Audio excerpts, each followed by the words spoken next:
আসসালামু আলাইকুম ওয়া রাহমাতুল্লাহি ওয়া বারাকাতুহু। হাবিবুল্লাহ বাহার বিশ্ববিদ্যালয় কলেজের শিক্ষার্থী বন্ধুগণ, বিশেষ করে যারা উচ্চ মাধ্যমিক দ্বাদশ শ্রেণীর ছাত্রছাত্রী রয়েছে, তাদের জন্য আজকে আমি এই ক্লাসটি নিতে যাচ্ছি। সর্বপ্রথম সবাইকে এই অনলাইন ভিডিও ক্লাসে স্বাগতম জানাচ্ছি এবং আশা করি তোমরা সবাই এই ক্লাসটি উপভোগ করবে।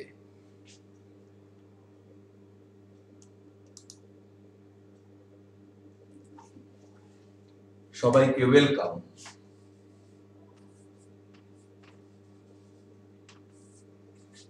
আজকে আমি যে ক্লাস নিব সেটা বেসিক্যালি উৎপাদন ব্যবস্থাপনা এবং বিপণন দ্বিতীয় পত্র, সেই বই থেকে বা সেই টপিকস থেকে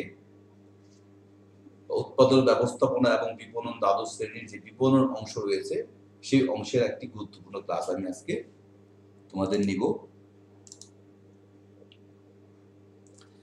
এর আগে আমার পরিচয় জানিয়ে নিই, আমি খাজা মোহাম্মদ মুস্তাকিম, আমি সহযোগী অধ্যাপক, হাবিবুল্লাহ বাহার বিশ্ববিদ্যালয় কলেজ, মার্কেটিং বিভাগে রয়েছি।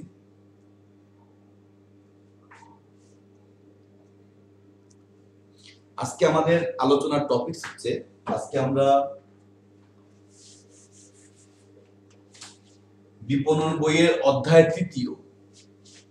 তৃতীয়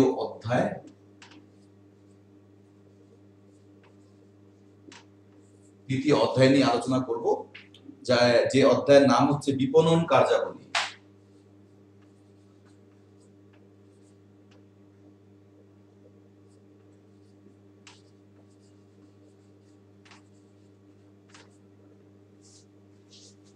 আমরা বেসিক্যালি জানি যে বিপণন অনেক ব্যাপক একটা বিষয়, যেটা মার্কেটিং বলা হয়, সেটা অনেক ব্যাপক একটি বিষয়। মার্কেটিং হচ্ছে ক্রেতাদের সন্তুষ্টি অর্জন করা, পণ্য ও সেবার বিনিময়ে ক্রেতাদের মধ্যে ভ্যালু সৃষ্টি করা। সুতরাং এই মার্কেটিং করতে গিয়ে আমাদেরকে কি কি কাজ করতে হয়, সেই কার্যাবলীগুলো কি, কাজগুলো কি, আজকে আমরা সেই বিষয়ে বিশদ আলোচনা করার চেষ্টা করব। বিশেষ করে আমার এই ক্লাস শেষে শিক্ষার্থী বন্ধুরা, তোমরা বিপণন কার্যাবলীর ধারণা ব্যাখ্যা করতে পারবে এবং আশা করি বিপণন কার্যাবলী কি কি রয়েছে সেটাও তোমরা ব্যাখ্যা করতে পারবে। তাহলে আসো সর্বপ্রথম আমরা জেনে নেই বিপণন কার্যাবলী কাকে বলে।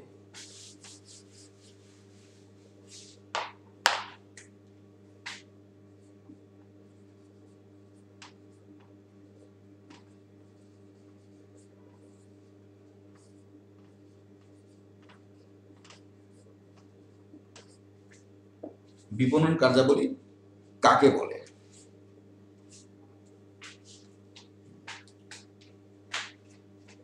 লেখো,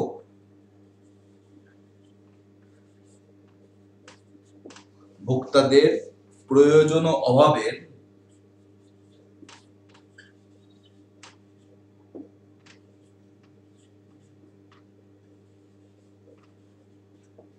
অভাবের সন্তুষ্টি বিধানের মাধ্যমে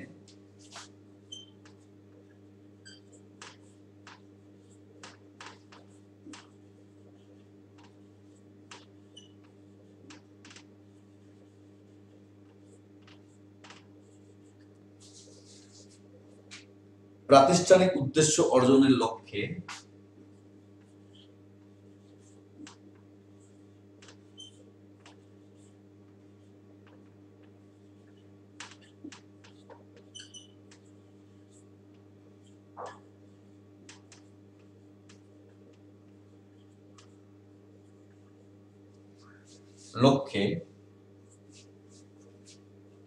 সম্পাদিত সকল কার্যাবলীকে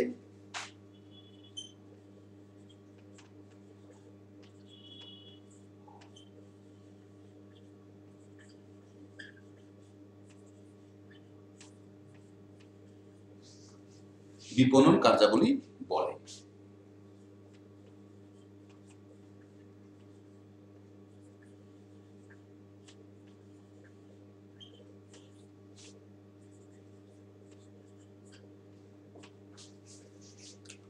তাহলে ভোক্তাদের প্রয়োজন ও অভাবের সন্তুষ্টি বিধানের মাধ্যমে, অর্থাৎ আমরা যে কাজগুলো করবো সেই কাজগুলো অবশ্যই ভোক্তাদের প্রয়োজন এবং অভাবকে পূরণ করবে, সেগুলোকে সন্তুষ্টি বিধান করবে, এবং পাশাপাশি আমাদের প্রাতিষ্ঠানিক উদ্দেশ্য অর্জনের লক্ষ্য থাকতে হবে। আমাদের প্রাতিষ্ঠানিক উদ্দেশ্য বলতে আমরা বুঝবো যে আমাদেরকে মুনাফা অর্জন করা, সেটা আমাদের প্রাতিষ্ঠানিক উদ্দেশ্য হতে পারে। আমাদের প্রতিষ্ঠানের সুনাম বৃদ্ধি করা, সেটা আমাদের প্রাতিষ্ঠানিক উদ্দেশ্য হতে পারে। এবং ক্রেতাদের মনের মধ্যে আমাদের প্রতিষ্ঠান সম্পর্কে একটি ভালো ধারণা তৈরি হওয়া, ভালো একটি অবস্থান ক্রেতাদের মনে সৃষ্টি হওয়া, সেটা হতে পারে। সো এই কাজগুলো এই প্রাতিষ্ঠানিক উদ্দেশ্য অর্জনের লক্ষ্যে সম্পাদিত যত কাজ রয়েছে সকল কার্যাবলীকে আমরা এক কথায় বিপণন কার্যাবলী বলতে পারি। এবং আমরা basically we know that from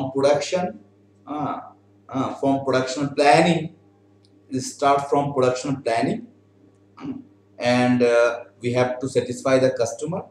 All the functions are called together the marketing functions. It starts from production planning and ends at customer satisfaction.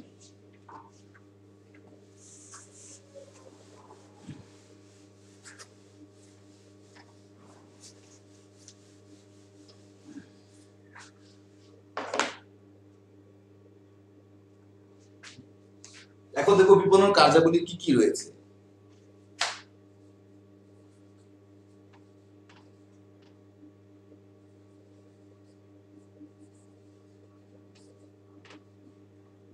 বিপণন কার্যাবলী কি কি রয়েছে? প্রথম যে কার্যাবলী রয়েছে ক, উৎপাদন পূর্ব কার্যাবলী।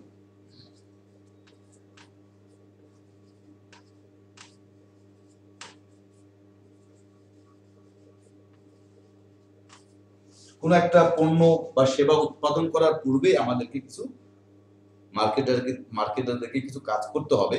এর মধ্যে এক নম্বর হচ্ছে বিপণন পরিবেশ বিশ্লেষণ।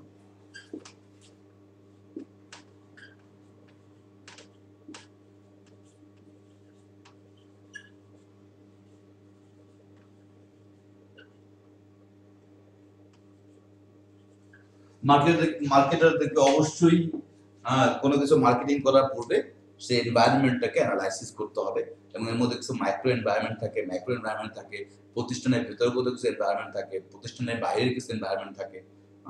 আমাদেরকে ন্যাচারাল এনভায়রনমেন্ট অ্যানালাইসিস করতে হয়, আমাদেরকে ডেমোগ্রাফিক এনভায়রনমেন্টটা অ্যানালাইসিস করতে হয়, আমাদেরকে টেকনোলজিক্যাল এনভায়রনমেন্টটা অ্যানালাইসিস করতে হয়, আমাদেরকে কালচারাল এনভায়রনমেন্টটা অ্যানালাইসিস করতে হয়, সোশ্যাল এনভায়রনমেন্ট অ্যানালাইসিস করতে হয়, ইকোনমিক্যাল এনভায়রনমেন্ট অ্যানালাইসিস করতে হয়। অর্থাৎ কোনো কিছু প্রোডাকশন করার পূর্বে এই কাজগুলো করতে হবে, যার মধ্যে নাম্বার 1 কাজ হচ্ছে যে আমাদেরকে এনভায়রনমেন্টটা অ্যানালাইসিস করতে হবে, এবং নাম্বার 2 হচ্ছে বাজার তথ্য সংগ্রহ।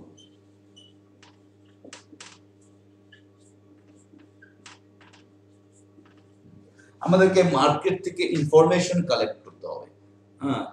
মার্কেট থেকে ইনফরমেশন কালেক্ট করতে হবে। আসলে আমরা যে পণ্যটা বাজারে বিক্রি করতে চাই, সেই পণ্যটা বাজারে কিনবে কিনা, ক্রেতারা সেই পণ্য কিনতে আগ্রহী কিনা, বা সেই পণ্যটা বাজারে চলবে কিনা, এই সংক্রান্ত বিভিন্ন মার্কেট ইনফরমেশন আমাদেরকে কালেক্ট করতে হবে।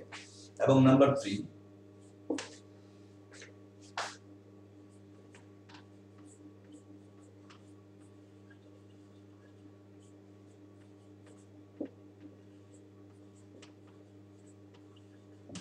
মার্কেট ইনফরমেশন কালেক্ট করার পরে আমাদেরকে পণ্য সম্পর্কে পরিকল্পনা করতে হবে যে আমরা আসলে কি ধরনের পণ্য বাজারে নিয়ে আসবো, এবং সেই পণ্যটা আমরা কিভাবে ডেভেলপমেন্ট করব। সেটা কি নতুন পণ্য হবে, নাকি কোনো চলমান পণ্যকে মডিফাই করে নতুন আকারে আমরা বাজারে নিয়ে আসবো।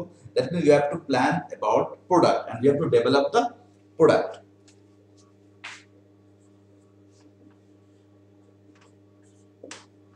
এবং 4 নম্বর কাজ হচ্ছে পারচেজ।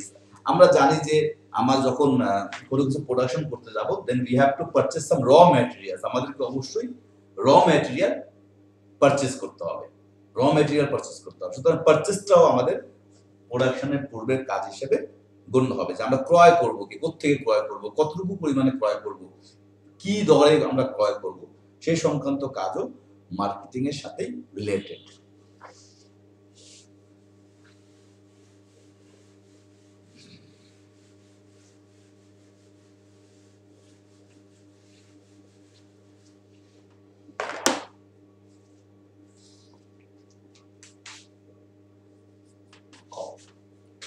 উৎপাদন পরবর্তী কার্যাবলী, প্রোডাকশন কোনো পণ্য প্রোডাকশন হয়ে যাওয়ার পরে মার্কেটিং এ কিছু কাজ থাকে, সেগুলো আমরা দেখব। উৎপাদন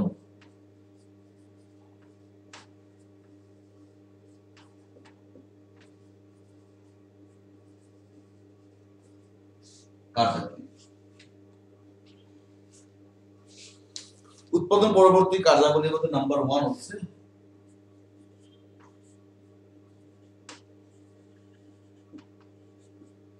প্রমিতকরণ, স্ট্যান্ডার্ডাইজেশন, প্রমিতকরণ করা।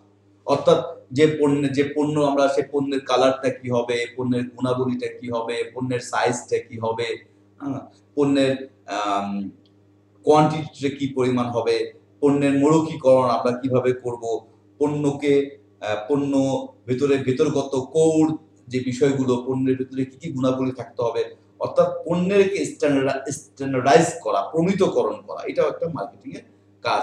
পণ্যের আকার, গুণাগুণ, বৈশিষ্ট্য এসব কিছুকে বিশ্লেষণ করতে হবে। And number 2 পর্যায়িতকরণ।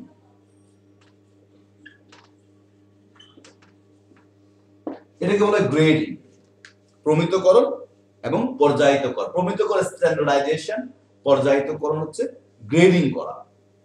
আমরা সাপোজ আমরা এখন পণ্য একটা পার্থক্যটা করি, তাহলে বুঝতে পারবো আর কি। একটা পণ্য আমরা সিলেক্ট করলাম, আমরা একটা সাবান তৈরি করব। তো সাবানের কোয়ালিটি, সাইজ, এগুলো আমরা সব কালার এগুলো নির্বাচন করে ফেললাম। এখন আমরা এটাকে আবার বিভিন্ন সাইজে আমরা গ্রেড করতে পারি, ঠিক আছে। ছোটদের জন্য এক ধরনের, বড়দের জন্য এক ধরনের, মহিলাদের জন্য এক ধরনের, অথবা বড় সাইজ একটা গ্রেড করে সাবান আমাদের একটা পণ্য হয়ে গেল। সাবানের গুণগত মান সবকিছু ঠিক রয়েছে। এখন এটাকে আমরা আবার গ্রেডিং করে ফেলতেছি, ছোট সাইজের একটা, ফ্যামিলি সাইজের একটা, বড় সাইজের একটা, গ্রেডিং করা।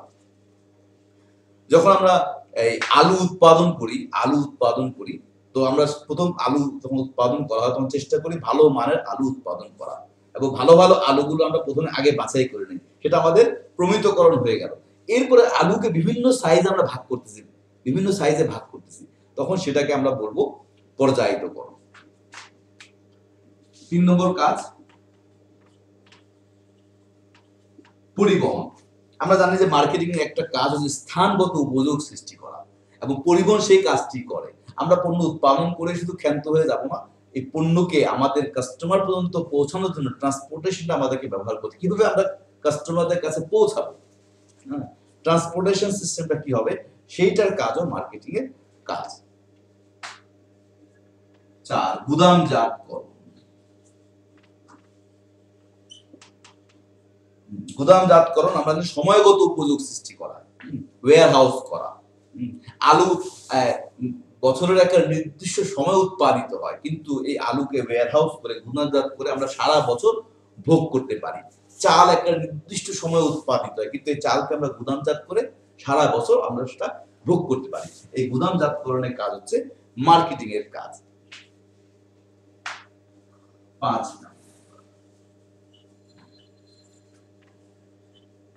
মৌলিকীকরণ, প্যাকেজিং। একটা পণ্যর প্যাকেজিংটা কিভাবে হবে, সেই কাজটা হচ্ছে মার্কেট। পণ্যকে কিভাবে কি কালারের কাগজ দিয়ে প্যাকেজ করা হবে, এবং প্যাকেজের মধ্যে, প্যাকেজের গায়ের মধ্যে লেবেলটা কি হবে, প্যাকেজের মধ্যে নামটা কি হবে, সেটার লোগোটা কি হবে, সেটা কালারটা কি হবে, সেটা ইনগ্রেডিয়েন্টস গুলো দেয়া থাকবে কিনা। পণ্য একটা প্যাকেজিং এর উপর নির্ভর করে কিন্তু পণ্যটা, মানুষ কিন্তু পণ্যের ভেতর অংশটা পরে দেখে, কিন্তু প্যাকেজিংটা আগে দেখে। প্যাকেজিংটা যত সুন্দর হবে, পণ্যের প্রতি কাস্টমার তত বেশি আকর্ষিত হবে। সো প্যাকেজিং করাটাও একটা মার্কেটিং এর কাজ।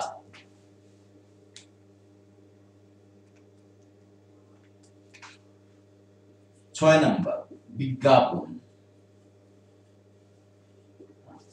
এটা উৎপাদন পরবর্তী কার্যাবলীর মধ্যে, যে আমরা বিজ্ঞাপনটা পণ্য সম্পর্কে কাস্টমারকে অবহিত করার জন্য যে কৌশল অবলম্বন করা, সেটা বিজ্ঞাপন।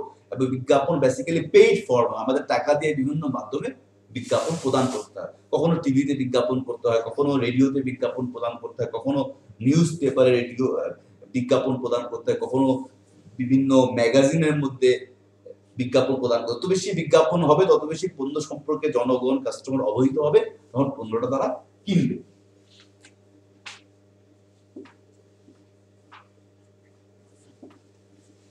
এবং 7 নাম্বার উৎপাদন পরবর্তী কার্যাবলী সে পণ্যটাকে কাস্টমারের নিকট সেল করা, বিক্রি করা। শুধু পণ্য উৎপাদন করে বসে থাকলে হবে না, সেটাকে কাস্টমারদের কাছে বিক্রয় করতে হবে। বিক্রয় করার জন্য যা যা কাজ করতে হয়, বিক্রয় করার জন্য যা যা পদক্ষেপ অবলম্বন করতে হয়, যদি প্রয়োজন হয় তো ভালো দক্ষ বিক্রয় কর্মী নিয়োগের মাধ্যমে পণ্যকে বিক্রয় করার ব্যবস্থা করা, এইটাও মার্কেটিং এর একটি বিশেষ কাজ। তাহলে আমরা দেখলাম উৎপাদন পরবর্তী কার্যাবলী। এরপর আমরা দেখব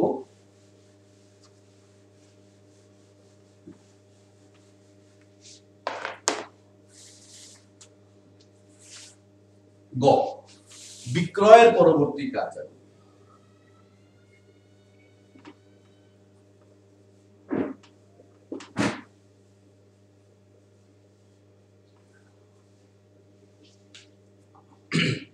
বিক্রয় করেই আমরা ক্ষান্ত হব না, মার্কেটাররা বিক্রয় করার পরেও তাদের কিছু কাজ রয়ে গেছে।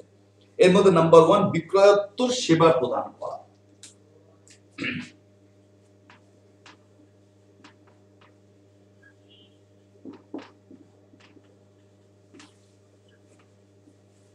বিক্রয়োত্তর সেবা প্রদান, আমরা জানি কোনো কিছু পণ্য বিক্রয় করার পরে তার পরবর্তী যদি কোনো সেবা প্রদান করতে হয়, কোনো এসি বিক্রি করার পরে সেটাকে আবার ইনস্টল করে দিয়ে আসা, কোনো ফ্রিজ বিক্রি করার পরে সেটা যদি আবার নষ্ট হয়ে যায় সেটাকে আবার ঠিক করে দিয়ে আসা, এই কাজগুলো মার্কেটাররা করে থাকে। দ্বিতীয় বিক্রয়ের পরবর্তী কার্যাবলীর মধ্যে ভোক্তা সন্তুষ্টি পরিমাপ করা।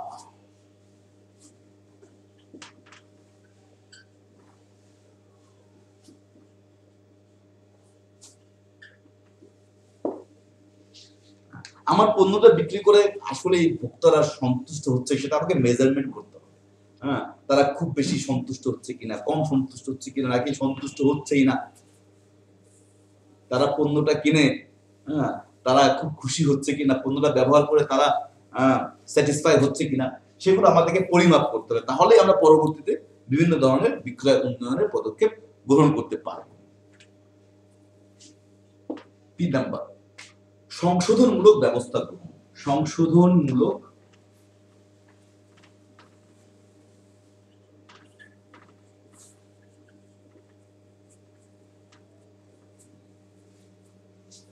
ভোক্তা সন্তুষ্টি পরিমাপ করার পরে আমরা দেখবো যেখানে যেখানে আমাদের সংশোধন করার প্রয়োজন হয় সেই সংশোধনমূলক ব্যবস্থা গ্রহণ করাও মার্কেটারের একটা বিশেষ কাজ। যত সংশোধনমূলক ব্যবস্থা গ্রহণ করতে পারবে তত ক্রেতাদের কাছে কোম্পানির গুডউইল বৃদ্ধি পাবে। কোম্পানির গুডউইল যখন বৃদ্ধি পাবে তো ক্রেতারা সেই পণ্য বেশি বেশি ক্রয়ে আগ্রহী হবে, আর যত বেশি ক্রেতারা পণ্য ক্রয় করবে তত বেশি কোম্পানির মুনাফা বৃদ্ধি পাবে, আর যখন কোম্পানির মুনাফা বৃদ্ধি পাবে তখনই কোম্পানি তার প্রাতিষ্ঠানিক লক্ষ্যে পৌঁছতে পারবে। So this are the functions of marketing. তো আজকে শিক্ষার্থী বন্ধুরা আমরা আজকে ক্লাসের মাধ্যমে আমরা জানতে পারলাম, শিখতে পারলাম যে মার্কেটিং এর কাজগুলো কি কি। আমরা সাধারণত মনে করে থাকি শুধু ঈদের সময় কেনাকাটা করে ফেলা আমরা মার্কেটিং বলি, আসলে সেটা অ্যাকচুয়ালি মার্কেটিং না, আমাদের মার্কেটিং এর পরিভাষা সেটাকে আমরা শপিং বলে থাকি, কেনাকাটা বলে থাকি। মার্কেটিং এর অনেক বিশাল এবং ব্যাপক কাজ রয়েছে যা আজকে আমরা আলোচনার মাধ্যমে জানতে পারলাম। শিক্ষার্থী বন্ধুরা আজকের মতো আমরা আমাদের ক্লাস শেষ করব। তোমরা বাসায় বইতে অধ্যায়টি ভালো করে পড়বে এবং এই অধ্যায়ের যে সৃজনশীল প্রশ্নগুলো তোমাদের বইতে রয়েছে সেগুলো তোমরা অনুসরণ করবে। আশা করি তোমাদের পরীক্ষায় তোমরা উপকৃত হবে। তো ধন্যবাদ, আজকের মতো ধন্যবাদ জানিয়ে ক্লাস শেষ করব। সবশেষে সবাইকে বলতে চাই, যেহেতু বাংলাদেশ একটি বিশেষ পরিস্থিতির সম্মুখীন রয়েছে, সারা বিশ্ব একটি বিশেষ পরিস্থিতির সম্মুখীন রয়েছে, তাই যেভাবে আমাদেরকে বলা হচ্ছে যে আমরা বাসায় অবস্থান করি, একটু পর পর ঘন ঘন হাত ধুই, এবং যেভাবে হাত ধোয়ার নিয়ম শেখানো হচ্ছে সেভাবে হাত ধুই, 20 সেকেন্ড ধরে হাত ধুই, হাঁচি কাশি দেওয়ার সময় রুমাল ব্যবহার করি বা টিস্যু ব্যবহার করি বা কনুইতে হাঁচি কাশি দেই, আর উত্তম রূপে আমরা হাত ধুতো করে হাতকে স্যানিটাইজ করি। যতটুকু সম্ভব আমরা হাইজিন ফ্যাক্টরগুলো মেনটেন করে চলার চেষ্টা করি। তো বন্ধুরা সবাইকে ধন্যবাদ জানিয়ে আজকের মতো আমি আমার ক্লাস শেষ করছি। সবাই ভালো থাকবেন, সুস্থ থাকবেন এই কামনা। ধন্যবাদ। আসসালামু আলাইকুম। ওয়া রাহমাতুল্লাহি ওয়া বারাকাতুহু।